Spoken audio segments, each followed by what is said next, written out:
Halo Sumatera Utara.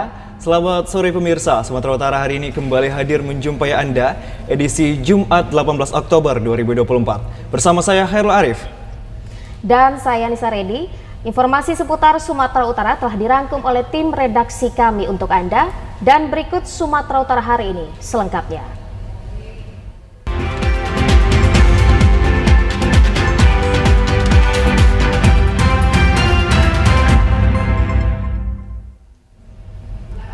Pemirsa, polisi mengamankan seorang pria diduga melakukan penistaan agama melalui akun media sosialnya di Jalan Medan Binjai, Sunggal, Deli Serdang pada Kamis malam. Rumah pelaku sempat dikepung warga sekitar yang resah atas perlakuannya.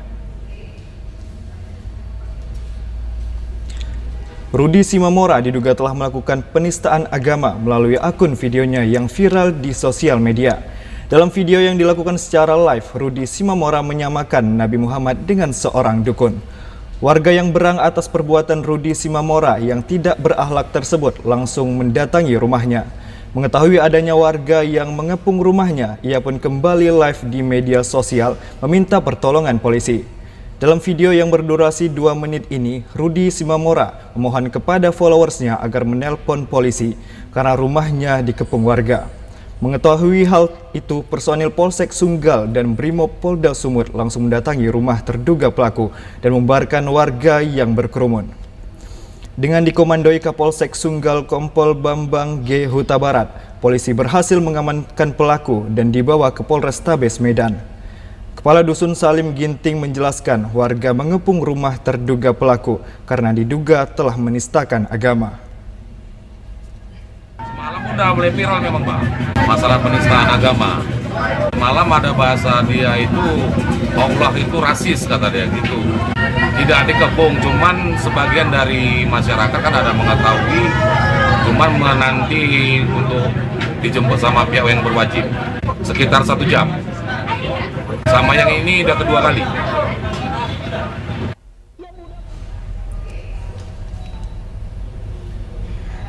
Satuan Reserse Kriminal Polres Pelabuhan Belawan menggerebek rumah yang dijadikan markas geng motor di kawasan Medan Marelan. Pada penggerebekan tersebut, petugas menemukan 4 orang pemuda tengah asik pesta narkoba.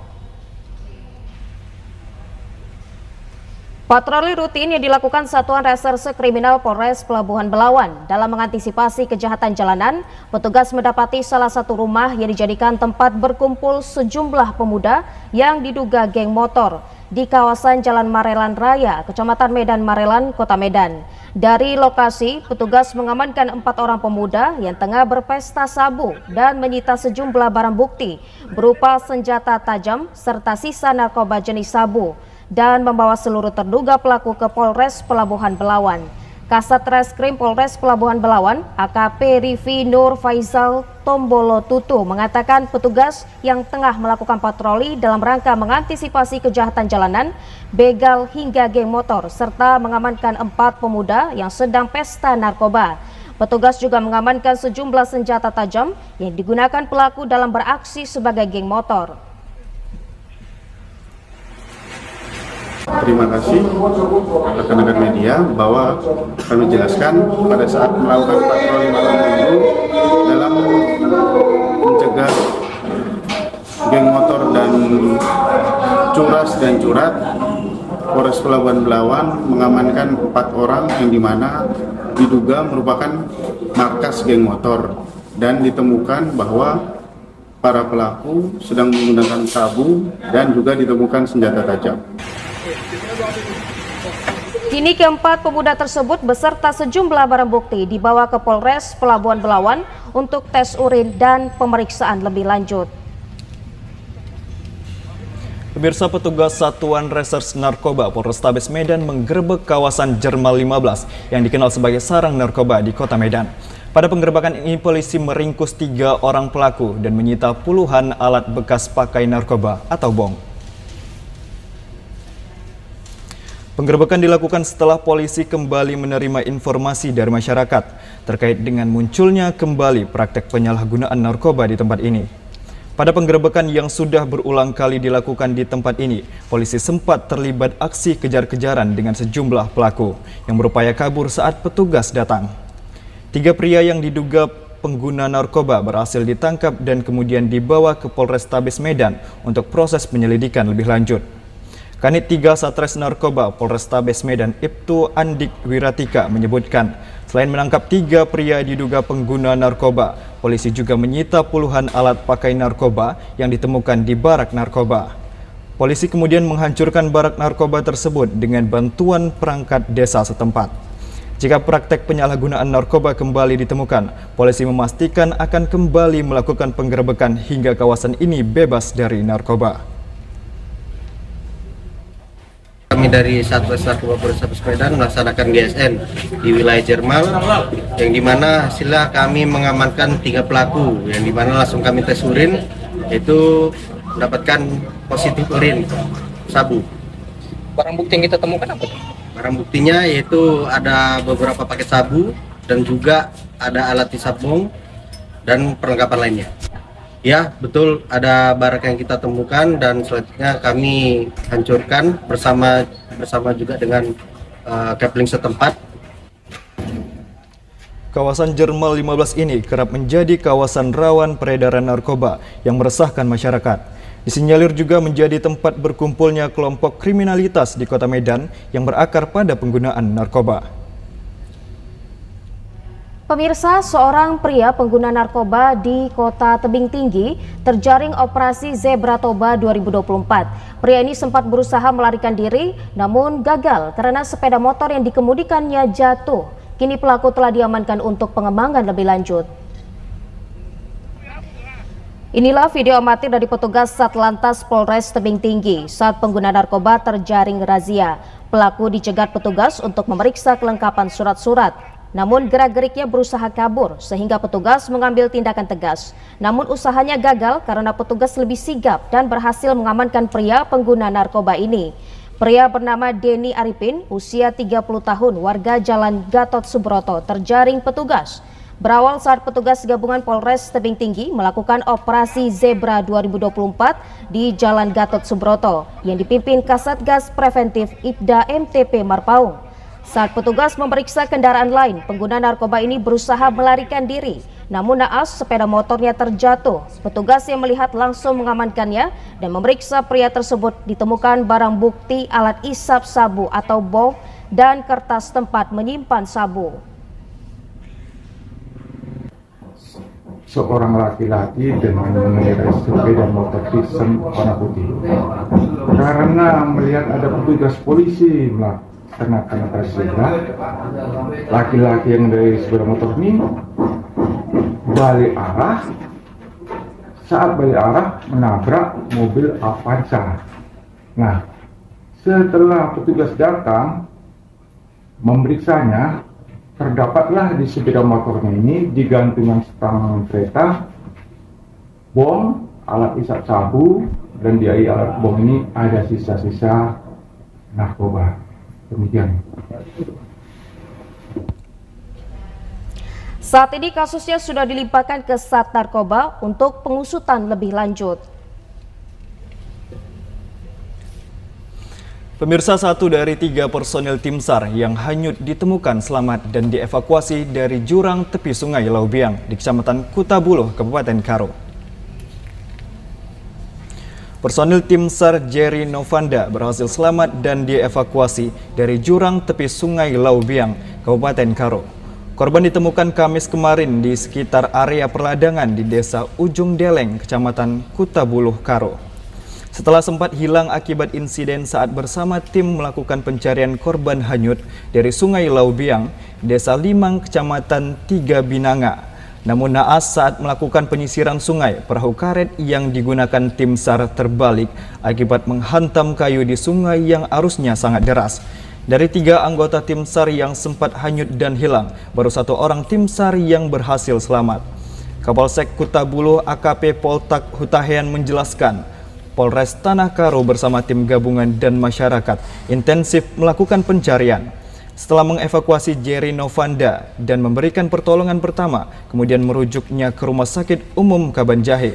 Saat ini 2 orang personel tim SAR lainnya dan seorang warga Jeb Lenta, warga Limang, Kecamatan Tiga Binanga. korban yang diduga hanyut di Sungai Laubiang masih dinyatakan hilang. Ya, kalau kita lihat tadi dari Sungai Laubiang ke atas itu sungguh cukup jauh, tapi terima kasih bisa sampai juga ke atas mengangkat korban yang ditemukan. Pakai tali, kita lihat beberapa dari anggota Basarnas juga bekerja keras untuk menaikkan yang ditemukan korban yang selamat. Tim Basarnas Medan, BPBD Kepolisian dan TNI membuat pos sementara di Kecamatan Kutabuloh, Kabupaten Karo untuk mencari 2 anggota tim SAR yang hanyut dan seorang warga di Sungai Laubiang, Desa Limang, Kecamatan 3 Binanga, Kabupaten Karo. Setelah 6 hari hanyut terbawa arus Sungai Bahilang, jasad bocah SMP berusia 15 tahun di Kota Tebing Tinggi ditemukan meninggal dunia sekitar 5 km dari lokasi korban pertama kali hanyut. Jasad korban pertama kali ditemukan seorang warga saat sedang memancing ikan. Korban tersangkut di pintu bendungan irigasi Banyu di aliran Sungai Padang. Warga kemudian langsung melaporkan kejadian ini kepada pihak kepolisian Polres Tebing Tinggi. Polisi bersama petugas BPBD dan Tagana Kota Tebing Tinggi langsung mengevakuasi korban yang mengambang dengan menggunakan perahu karet. Proses evakuasi sempat terkendala karena derasnya arus sungai. Saksi mata Ahmad Suteja mengatakan saat memancing di sungai pada malam hari, dirinya terkejut melihat sesosok mayat mengambang di pintu bendungan dan langsung melaporkan ke pihak petugas penjaga pintu bendungan. Kita mau mancing ya, nampak ya langsung buat laporan lah ke orang jaga di pintu waduk. Siapa kalian yang piket? Kami Pak, itu mayat ada di bawah itu yang kalian cari. Iya Pak, itu ya udah. Jadi posisi mayat tadi gimana Bang? Posisinya pas terlentang ya. Kapolsek Padang Hulu AKP Maralop Samosir membenarkan adanya penemuan mayat di pintu bendungan Bajayu yang sudah 6 hari hanyut terbawa arus sungai. Ada masyarakat yang sedang mancing melihat mayat tersebut terapung di bendungan, sehingga kita dilaporin oleh masyarakat tersebut dan kita turun ke TKP. Sementara kita bawa dulu ke Rumah Sakit Bayangkara untuk diotopsi. Setelah jasad korban berhasil dievakuasi, kemudian dibawa ke Rumah Sakit Bayangkara Kota Tebing Tinggi untuk dilakukan otopsi. Pemirsa, jumlah kasus stunting di Kota Binjai turun secara signifikan berkat adanya program bantuan pemerintah, yakni pemberian daging ayam dan telur yang diberikan kepada keluarga berpenghasilan rendah. Program bantuan pangan penanganan stunting yang digelontarkan pemerintah ternyata berdampak positif. Berkurangnya jumlah anak penderita stunting di sejumlah daerah di Kota Binjai. Jumlah kasus stunting jauh berkurang jika dibandingkan dengan tahun sebelumnya. Salah satunya di Kecamatan Binjai Timur. Berdasarkan data dari Puskesmas Tanah Tinggi, Kecamatan Binjai Timur, jumlah penderita stunting pada tahun lalu berjumlah 4 kasus. Namun di tahun 2024 ini, kasus stunting di Kecamatan Binjai Timur hanya menyisakan 1 kasus saja. Kepala Puskesmas Tanah Tinggi, Kecamatan Binjai Timur, Yuni Marlina Naibaho menjelaskan, warganya sudah menerima bantuan daging ayam dan telur berprotein tinggi untuk menekan kasus stunting di wilayah kerjanya. Berkat bantuan program pemerintah berupa pemberian daging ayam dan telur, jumlah kasus stunting di tahun ini hanya menyisakan 1 orang lagi. Jumlah ini terbilang kecil bila dibandingkan tahun lalu yang berjumlah 4 orang. Pencapaian ini berkat kerjasama dari seluruh pihak yang telah berpartisipasi dalam mengatasi kasus stunting di Kota Binjai. Pemerintah telah berupaya dalam penanganan rawan pangan dan gizi, serta pemenuhan pangan bagi generasi muda sehingga bisa terbebas dari stunting. Kebetulan memang di Kecamatan Binjai Timur kami hanya tinggal 1 orang lagi yang terkena stunting di Kecamatan Binjai Timur. Bahwasanya di tahun 2023 kita kemarin ada 3 anak yang terkena stunting tetapi di tahun 2024 ini tinggal 1. Dan ini adalah atas kerjasama seluruh Forkopincam yang ada di Kecamatan Binjai Timur bergandengan tangan, dan juga atas bantuan dari pemerintah berupa telur dan daging, dan alhamdulillah ini sudah tersalurkan kepada seluruh masyarakat yang benar-benar membutuhkan pada saat ini. Berhasil mencuri uang sebesar 21 juta rupiah, seorang kakek berusia 51 tahun bersama seorang pemuda komplotannya ditangkap Satreskrim Polres Pelabuhan Belawan. Pelaku yang juga merupakan residivis ini dihadiahi timah panas di kedua kakinya karena melawan petugas saat ditangkap.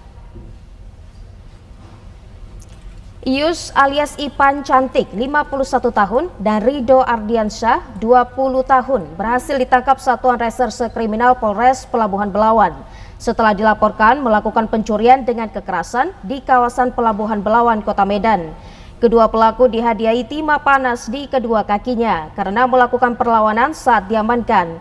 Kapolres Pelabuhan Belawan AKBP Janton Silaban mengatakan kedua pelaku bersama seorang rekannya yang masih dalam pengejaran melakukan tindakan pencurian dengan kekerasan terhadap Beni Teresia, 60 tahun, dengan modus berpura-pura hendak membantu mobil korban yang tengah mogok di pinggir jalan. Melihat tas berisi uang, para pelaku langsung menodongkan pisau ke leher korban dan membawa kabur uang sebesar 21 juta rupiah, 1 unit handphone, dan sejumlah dokumen penting milik korban. Dari hasil pemeriksaan, kedua pelaku mengaku baru diberikan upah Rp200.000. Dan modus mereka pura-pura bertanya kepada korban, kenapa berhenti? Korban menjawab, kendaraannya rusak atau korsleting. Kemudian pelaku ini setelah pura-pura menanyakan, memperhatikan isi kendaraan, kemudian mengambil uangnya kurang lebih 20 juta dan handphone. Bagi hasilnya. Untuk mempertanggungjawabkan perbuatannya, kedua pelaku kembali mendekam di sel tahanan Polres Pelabuhan Belawan dan terancam hukuman 12 tahun penjara. Sementara itu, petugas masih memburu seorang rekan pelaku yang merupakan otak aksi pencurian ini.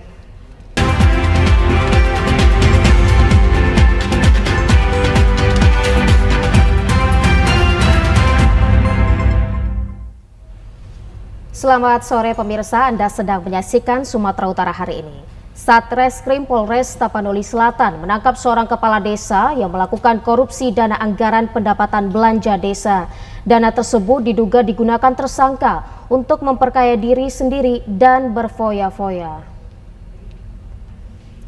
Kades Dologoda, Kecamatan Angkola Selatan, Tapanuli Selatan, Zulfikar Nasution akhirnya diringkus unit tindak pidana korupsi Satreskrim Polres Tapanuli Selatan setelah terbukti melakukan korupsi anggaran pendapatan belanja desa senilai Rp595 juta pada tahun anggaran 2021.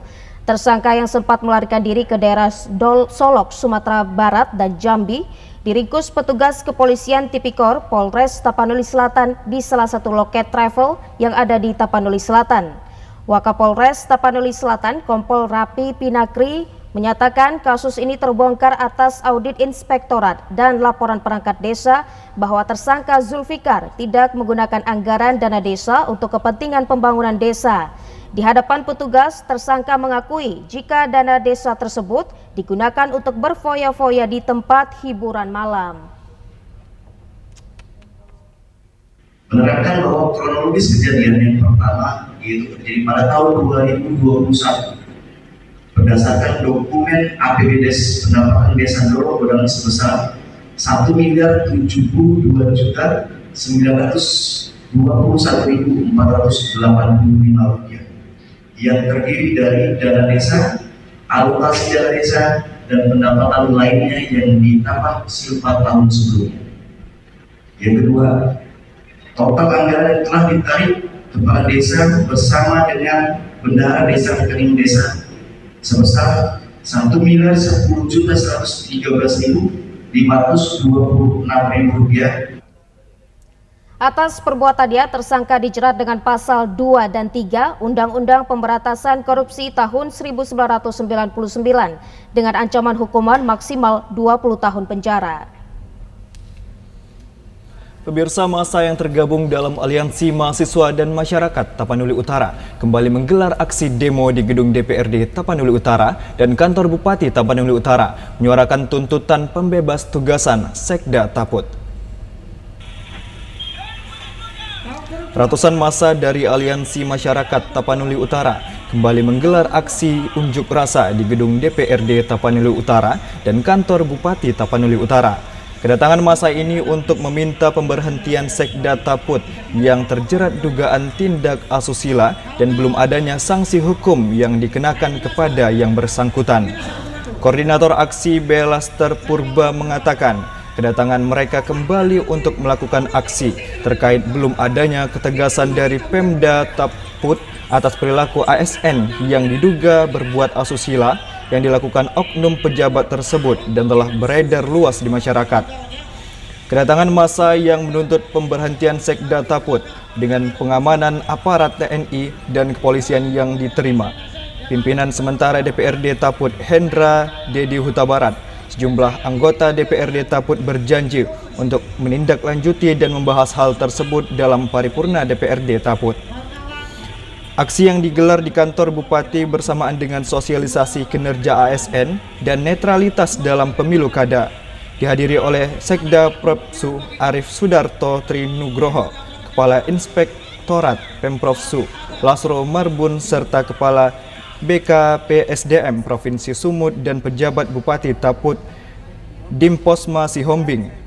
Massa diharapkan bersabar menunggu hasil proses pemeriksaan yang sedang berlangsung dan mendukung pemerintah untuk menuntaskannya secepat mungkin. Berdasarkan SKPJ Bupati Taput, jabatan Sekda Taput yang dijabat oleh Indra Simaremare telah dibebas tugaskan dan saat ini dijabat oleh pelaksana harian Sekda yakni David Sipahutar. Massa aksi unjuk rasa yang tergabung dalam Aliansi Pekerja Buruh Sumatera Utara menyampaikan aspirasinya ke perusahaan gas negara di Jalan Imam Bonjol, Medan kemarin. Buruh menuntut perusahaan gas negara mengatasi krisis pasokan gas. Dalam menyampaikan aspirasinya, massa buruh membawa sejumlah spanduk ke kantor perusahaan gas negara di Medan. Salah satu spanduk berisikan aspirasi buruh menuntut ketersediaan pasokan gas industri. Meskipun sempat terjadi kemacetan, aksi unjuk rasa ini berjalan damai. Aksi damai ini mendapat pengawalan dari pihak kepolisian. Sebelum menyampaikan aspirasinya ke kantor perusahaan gas negara, massa telah mendatangi kantor DPRD Sumatera Utara dan mendapatkan dukungan dari salah satu anggota DPRD Sumatera Utara. Anggota DPRD Sumut, Palaceta Subis Subianto, turut mendampingi massa yang menyampaikan aspirasinya ke kantor perusahaan gas negara Medan. Kehadiran massa disambut baik salah satu pihak perusahaan gas negara. Koordinator aksi Bambang Hermanto berharap pasokan gas normal kembali sebelum bertambahnya pengurangan karyawan akibat krisis ketersediaan pasokan gas. Perwakilan serikat datang ke PGN hari ini menyampaikan aspirasi bahwa hari ini kondisi krisis gas membuat industri para pelaku usaha tidak bisa menjalankan usahanya. Kami harus merumahkan karyawan, tidak bekerja. Jadi kalau seandainya ini terus dibiarkan oleh PGN, maka ekonomi Sumatera Utara akan terganggu. Jadi kami berharap pasokan gas krisis yang ada di industri itu dapat normal kembali. Itu harapan untuk supaya kami datang kemari menerima jawaban. Jadi mereka bilang baru akan 5 hari lagi akan ada normal gas. Begitu kira-kira.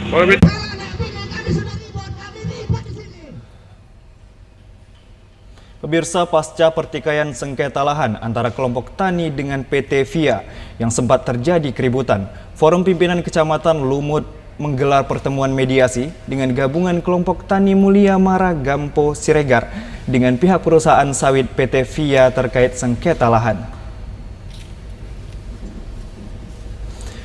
Pada mediasi ini, pihak gabungan kelompok Tani Mulia Mara Gampo Siregar terus meminta pihak perusahaan PT VIA menunjukkan legalitas. Kepemilikan lahan yang sama juga diklaim kepemilikannya oleh kelompok tani Mulia Maragampo. Gabungan kelompok tani ini juga meminta lahan yang mereka garap agar tidak merusak tanamannya dan pondok yang dibangun tidak dirusak. Perwakilan PT VIA menjelaskan bahwa mereka memiliki titik koordinat atas lahan yang mereka klaim. Sementara itu, ahli waris Maragampo yang hadir dalam pertemuan mediasi itu menjelaskan lahan yang digarap kelompok tani di luar lahan yang menjadi lahan PT VIA. Meski sempat diwarnai adu argumen dari kedua belah pihak yang bersengketa, akhirnya mediasi yang dipimpin Camat Kecamatan Lumut dan Kapolsek Sibabangun belum menghasilkan suatu keputusan karena kedua pihak bertikai. Bersikukuh dengan penjelasannya masing-masing hingga akhirnya kedua pihak menyerahkan sepenuhnya ke ranah hukum. Camat Kecamatan Lumut Dian Hardiansyah menyatakan pihaknya berharap dari mediasi ini bisa diperoleh kesepakatan yang baik untuk kedua belah pihak. Namun nyatanya belum terwujud. Untuk itu pihak Forum Pimpinan Kecamatan berharap keduanya dapat bertemu membahas permasalahan hingga membuahkan hasil yang terbaik. Menang. Jadi sampai situ tadi, dan alhamdulillah kita sudah mediasi tadi di antara kedua belah pihak ini ya sepakat sambil menunggu putusan hukum tersebut. Bergumul adalah masalah yang sudah lama, seperti tinggal di situ. Tentu saja semuanya sudah berkeluarga semua, satu keluarga semua. Jadi saya minta dan berharap selaku Kapolsek agar tetap menjaga Kamtibmas di wilayah Lumut. Pemirsa, seekor buaya yang kerap muncul di sungai di sekitar pemukiman warga di Kabupaten Batubara berhasil ditangkap. Diperkirakan ada buaya lain yang masih berkeliaran di sana. Buaya sepanjang 1 meter lebih dengan kondisi kaki dan mulut diikat ini menjadi tontonan warga Dusun 7 Berndok, Desa Aras, Kecamatan Air Putih, Batubara. Buaya ini ditangkap saat berjemur di sekitar Sungai Dalu-Dalu kemarin. Salah seorang warga, Sugianto, mengatakan saat itu ia sedang menjaga kebun sawit sambil mencari ikan di sungai. Saat melihat buaya tersebut, ia meminta bantuan seorang warga lain, kemudian menangkap buaya menggunakan jaring. Meski sempat ada perlawanan, namun dapat diatasi karena buaya masih terbilang kecil. Mendapat laporan adanya buaya yang ditangkap, aparat kepolisian bersama petugas Badan Penanggulangan Bencana Daerah Batubara langsung turun ke lokasi. Buaya tersebut kemudian dititipkan ke penangkaran buaya di Desa Simpang Gambus, menunggu petugas BKSDA Provinsi Sumatera Utara menjemput buaya tersebut.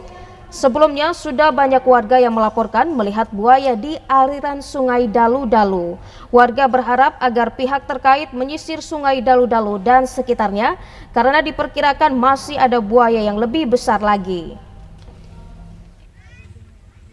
Waktu itu kan saya jaga sawit, kebetulan nampak buaya itu berjemur di aliran sungai yang kecil. Oh gitu. Terus? Jadi terus saya tangkap, saya ikat pakai karet ban, saya bawa kemari ini lagi. Oh jadi nangkapnya sendiri apa coba? Berdua ya? Apa nggak ada tadi perlawanan dari buaya? Ada lah ya. Iya. Merontok lagi di buayanya ya? Namanya buaya itu pasti. Sebelumnya ada nggak warga lain yang melihat buaya di sekitar sungai ini? Kalau keterangan warga sih banyak, yang sering melihat. Bahkan ada yang lebih besar. Cuman kebetulan jumpa kita ini yang kecil. Oh ya. Harapan kita sebagai warga. Pemirsa, kami akan segera kembali dengan sejumlah informasi lainnya. Tetaplah bersama kami. Pasangan calon gubernur dan wakil gubernur Sumatera Utara, Bobi Nasution dan Surya, optimis meraih 80% suara di Kabupaten Asahan pada Pilkada serentak tahun 2024. Hal tersebut disampaikan Bobi Nasution saat menggelar kampanye dan pengukuhan tim pemenangan di Gedung Olahraga Kota Kisaran, Asahan kemarin. Kedatangan pasangan Bobi Surya disambut ribuan massa pendukung yang sudah menunggu sejak pagi. Mereka pun beramai-ramai berebut untuk berjabat tangan dan bersuah foto dengan pasangan calon gubernur dan wakil gubernur nomor urut 1 tersebut. Tampak hadir pasangan calon bupati dan wakil bupati Asahan, Taufik Rianto. Dalam orasinya, Bobi mengatakan optimis memenangkan Pilkada Sumatera Utara. Ia berjanji jika pasangan Bobi Surya terpilih, maka dalam waktu 3 tahun warga Asahan akan bisa berobat gratis hanya dengan menggunakan kartu tanda penduduk atau KTP. Menurut Bobi, apa yang disampaikan adalah yang diinginkan masyarakat. Ia juga menyebut berkeliling ke daerah untuk mengetahui permasalahan yang dihadapi masyarakat dan mencari solusinya.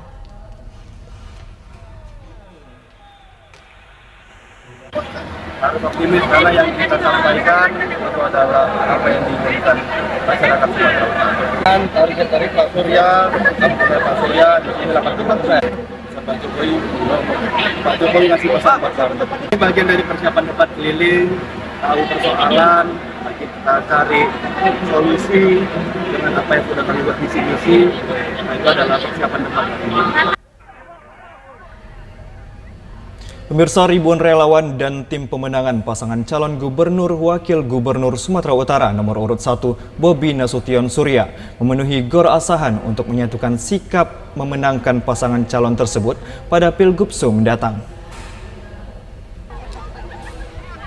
Kegiatan yang diselingi dengan pengenalan tim pemenangan dan relawan Bobi Surya diisi dengan pemberitahuan cara mencoblos yang benar saat di tempat pemungutan suara. Ribuan relawan dan tim pemenangan pasangan calon nomor urut 1 ini menyatukan sikap memenangkan pasangan calon tersebut pada Pilgubsu November mendatang. Bobi Nasution dalam kegiatan tersebut memaparkan sejumlah program unggulannya seperti restoratif justice dan berobat gratis cukup membawa KTP. Program restoratif justice dilakukan agar tidak ada lagi masyarakat kecil yang menjalani proses hukum hanya karena mencuri brondolan sawit untuk kebutuhan hidup. Dengan program ini pemerintah hadir di tengah-tengah masyarakat yang membutuhkan bantuan menghadapi proses hukum. Pasangan calon gubernur dan wakil gubernur Sumatera Utara Bobi Nasution Surya menghadiri deklarasi dukungan yang disampaikan 14 etnis di Kabupaten Asahan.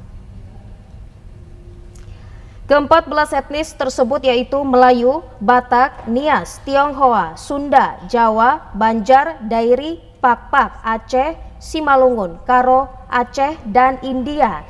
Deklarasi dukungan disampaikan melalui tokoh-tokoh adat setempat.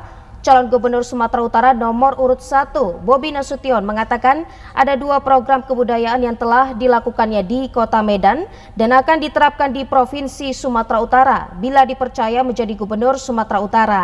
Program pertama adalah Gelar Melayu Serumpun yang menghadirkan seluruh etnis Melayu di Indonesia maupun luar negeri yang telah masuk dalam kalender event tahun nasional.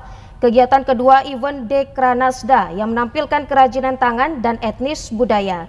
Bobi juga mengucapkan terima kasih kepada para pemuka adat 14 etnis yang ada di Asahan atas dukungan dan sambutan yang diberikan. Dirinya berharap upah-upah dan pemberian ulos dapat menambah semangat bagi mereka dalam menghadapi Pilgubsu nantinya.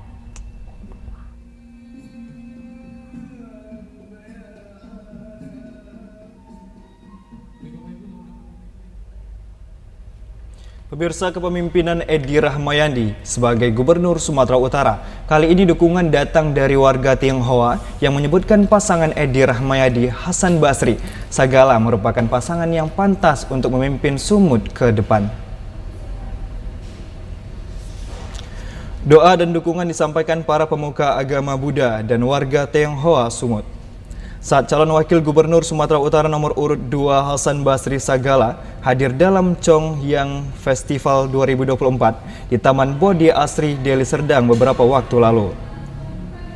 Warga Tionghoa dan para pemuka agama Buddha menilai selama 5 tahun kepemimpinan Edi Rahmayadi, ia tidak hanya memperhatikan kaum agama tertentu saja, namun juga agama minoritas seperti Buddha dan warga Tionghoa.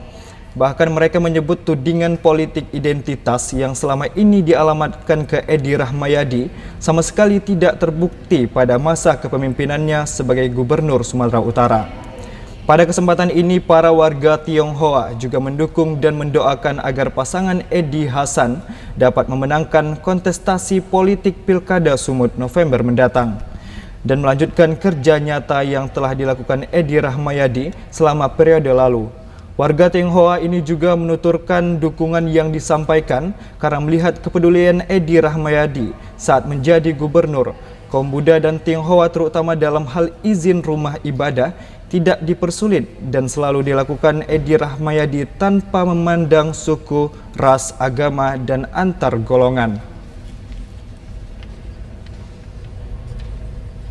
Sejumlah nelayan tradisional asal kota Gunung Sitoli dan Kepulauan Nias menginginkan janji-janji politik yang dilontarkan pasangan calon kepala daerah saat menyapa masyarakat harus ditepati dan bukan hanya sekedar janji. Harapan tersebut disampaikan para nelayan tradisional serta penggalas ikan saat ditemui calon wakil gubernur Sumatera Utara Hasan Basri Sagala di kawasan tangkahan ikan Desa Moawo, Gunung Sitoli kemarin. Pada pertemuan itu, nelayan menuturkan beragam hambatan yang mereka alami, mulai dari kurangnya hasil tangkapan ikan setiap melaut. Para nelayan meminta pimpinan daerah yang terpilih melalui pilkada nantinya serius memprogramkan kebijakan pembangunan yang lebih memihak kepada kehidupan nelayan daerah, termasuk pemberian bantuan modal usaha perikanan. Calon gubernur dan harapan kami untuk ke depan, kami masyarakat Nias untuk lebih diperhatikan, jangan hanya janji-janji saja. Dan mudah-mudahan kami masyarakat Nias, kalau memang janjinya benar-benar ditepati ya. Menanggapi aspirasi para nelayan, Paslon Edi Hasan berjanji akan merealisasikan usulan tersebut apabila mendapat amanah pada pesta demokrasi mendatang. Ataupun yang mereka harapkan kepada pemerintah adalah bantuan untuk mereka bisa tetap melaut. Ya. Ini saya kira yang perlu kita, dan juga kami perlu memikirkan dan perlu dicari solusinya. Pertama, masalah bahan bakar yang harus tetap tersedia. Yang kedua, masalah tangkapan ikan yang harus tetap ada di laut. Dan yang lebih penting lagi adalah mereka, selain mereka bisa melaut, yang paling utama lagi adalah mereka minta agar infrastruktur jalan ini bisa diperbaiki dan bisa Warga dari Kepulauan Nias juga meminta pemerintah Provinsi Sumatera Utara ke depan lebih memprioritaskan pembangunan infrastruktur jalan dan jembatan guna melancarkan perekonomian warga. Pemirsa, KPU Kabupaten gelar rapat koordinasi penyusunan dan pelayanan pemilihan pindahan serta laksanakan BIMTEK Sirekap pemilihan gubernur dan wakil gubernur, bupati dan wakil bupati Labuhan Batu Utara 2024. Rapat koordinasi tersebut digelar di Salah Hotel di perbatasan Aik Kanopan Labura dengan Asahan, yang dihadiri dari masing-masing PPK dan PPS dari beberapa kecamatan digelar selama 2 hari. Pengenalan Sirekap Pilkada 2024 merupakan aplikasi yang sudah diperbarui dan digunakan saat berlangsungnya pemungutan suara. Sementara itu, jumlah DPT di Kabupaten Labura sesuai penetapan KPUD Labura pada 21 September 2024 lalu. Dengan jumlah DPT sebanyak 272.085 pemilih. Komisioner KPUD Labura Bambang Desriandi mengatakan, melalui rakor ini KPUD Labura berharap seluruh jajaran KPUD Labura dan juga kepada masyarakat yang sudah masuk terdaftar di DPT dan ingin pemindahan pemilih pilkada, KPUD Labura masih membuka layanan sampai batas waktu 28 Oktober 2024 hingga pukul 23:59. Ya, melalui rakor ini kita sampaikan juga kepada seluruh jajaran di bawah kita dan juga harapan kepada seluruh masyarakat bahwa bila ada para pemilih yang terdaftar di DPT kemudian ingin dilayani proses pindah memilihnya, kita masih buka. Ada 9 kondisi dan itu sudah kita buat posko pelayanan pindah memilih, yang itu kita buat spanduk ataupun juga selebaran yang juga ditayangkan secara online di media sosial dan juga laman-laman media sosial yang ada di KPU dan PPK serta PPS. KPUD Labura berharap kepada masyarakat agar dapat mendatangi Sekretariat KPU, PPK, dan PPS bagi yang akan pindah pemilih. KPUD Deli Serdang menggelar kegiatan Cafe Morning atau Pojok Pemilu yang dilaksanakan kemarin di Plaza Kuliner, Kecamatan Lubuk Pakam, Kabupaten Deli Serdang. Kegiatan yang digelar oleh KPU Deli Serdang ini mengundang instansi terkait serta para tokoh untuk mensosialisasikan peraturan Komisi Pemilihan Umum terkait tata kelola logistik dan pelaksanaan kampanye pada Pilkada serentak tahun 2024 agar pelaksanaannya berjalan dengan aman dan kondusif. Ketua Divisi Umum Keuangan dan Logistik Relis Yanti Panjaitan menyampaikan bahwa kegiatan Cafe Morning atau Pojok Pemilu ini dilaksanakan untuk mensosialisasikan peraturan Komisi Pemilihan Umum terkait tata kelola logistik dan pelaksanaan kampanye pada Pilkada serentak tahun 2024. Mengundang beberapa stakeholder itu terkait sosialisasi peraturan untuk tata kelola logistik dan terkait dengan kampanye. Kita tadi mengundang teman-teman dari itu tokoh agama. Mereka menyampaikan mereka sangat berharap itu mereka dilibatkan dalam semua proses, khususnya sosialisasi. Karena bicara kampanye, mereka ingin memahami di mana sebenarnya atau apa saja larangan terhadap kampanye tersebut.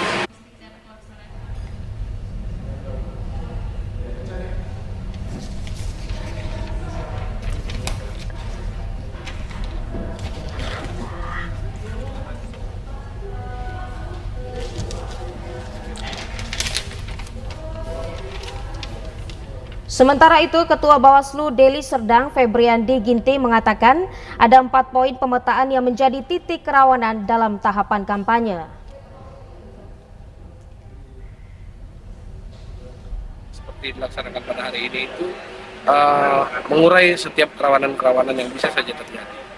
Kami dari Bawaslu saat ini antusias untuk mencoba menangani setiap hal-hal yang berpotensi untuk menjadi kerawanan di wilayah Kabupaten Serdang, sehingga pilkada yang akan kita laksanakan nantinya adalah pilkada yang bersih, damai, dan bisa dinikmati oleh seluruh masyarakat Kabupaten Serdang.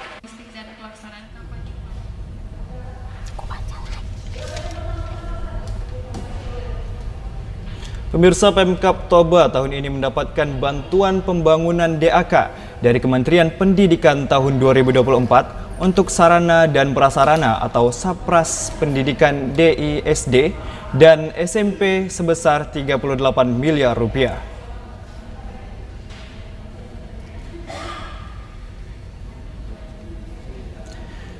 Hal tersebut diberikan untuk pembangunan rehab ruangan kelas, ruangan kantor kepala sekolah, ruangan laboratorium komputer, pengadaan pembangunan ruangan UKS, ruang tata usaha, ruangan perpustakaan, juga kamar mandi. Kepala Dinas Pendidikan Pemuda dan Olahraga Kabupaten Toba, Ricardo Hutajulu, mengatakan setelah melakukan peninjauan ke setiap sekolah, pelaksanaan pembangunan rehab di setiap sekolah SD dan SMP yang mendapatkan bantuan tersebut sejauh ini masih tahap pengerjaan dan berjalan dengan baik. Namun demikian, Dinas Pendidikan dalam hal akan terus memantau perkembangannya. Ricardo menjelaskan bahwa Kabupaten Toba menerima bantuan dana dari Kementerian Pendidikan Riset dan Teknologi untuk memperbaiki akses pendidikan yang ada di Kabupaten Toba, yang terdiri dari total dana sebesar 38 miliar rupiah, diantaranya untuk rehab fisik dengan anggaran biaya 36 miliar rupiah dan sebesar 2 miliar rupiah diperuntukkan pengadaan. Sementara itu, Ricardo juga menjelaskan sekolah yang mendapatkan bantuan dana DAK tahun 2024 ini merupakan dari upaya pihak sekolah melakukan pengajuan atau laporan kepada Kementerian Pendidikan Riset dan Teknologi melalui aplikasi Dapodik sebelumnya. Namun sebelumnya, Dinas Pendidikan Kabupaten Toba telah melakukan BIMTEK kepada operator sekolah dalam hal penginputan data laporan untuk Kementerian Pendidikan Riset dan Teknologi melalui aplikasi Dapodik. Sebenarnya ini adalah hasil usaha besarnya kepala sekolah sebenarnya. kepala sekolah kita bantu, kita perintahkan untuk mengupdate Dapodik. Bagaimana cara mengupdate Dapodik supaya ini terrekam di kementerian. Nah, sampai menghitung anggarannya, sampai menghitung space-nya itu kita bantu mereka. Nah, ini di-upload oleh kepala sekolah dan itu ada saya tanda tangan itu semua sekolah yang memang perlu rehab. Kalau ini kita usulkan tahun 2004 itu sekitar 200 M se-Kabupaten Toba.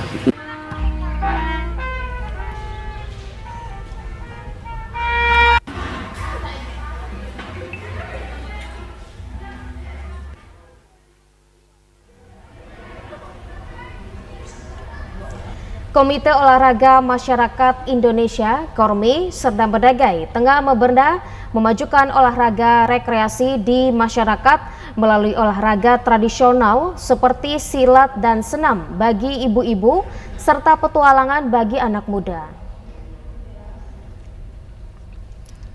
KORMI Serdang Bedagai telah dikukuhkan oleh Ketua KORMI Provinsi Sumatera Utara dengan susunan pengurus terdiri dari Ketua Marwan Ali Nasution, Sekretaris Fahrudin, dan Bendahara Fitri Nursanti.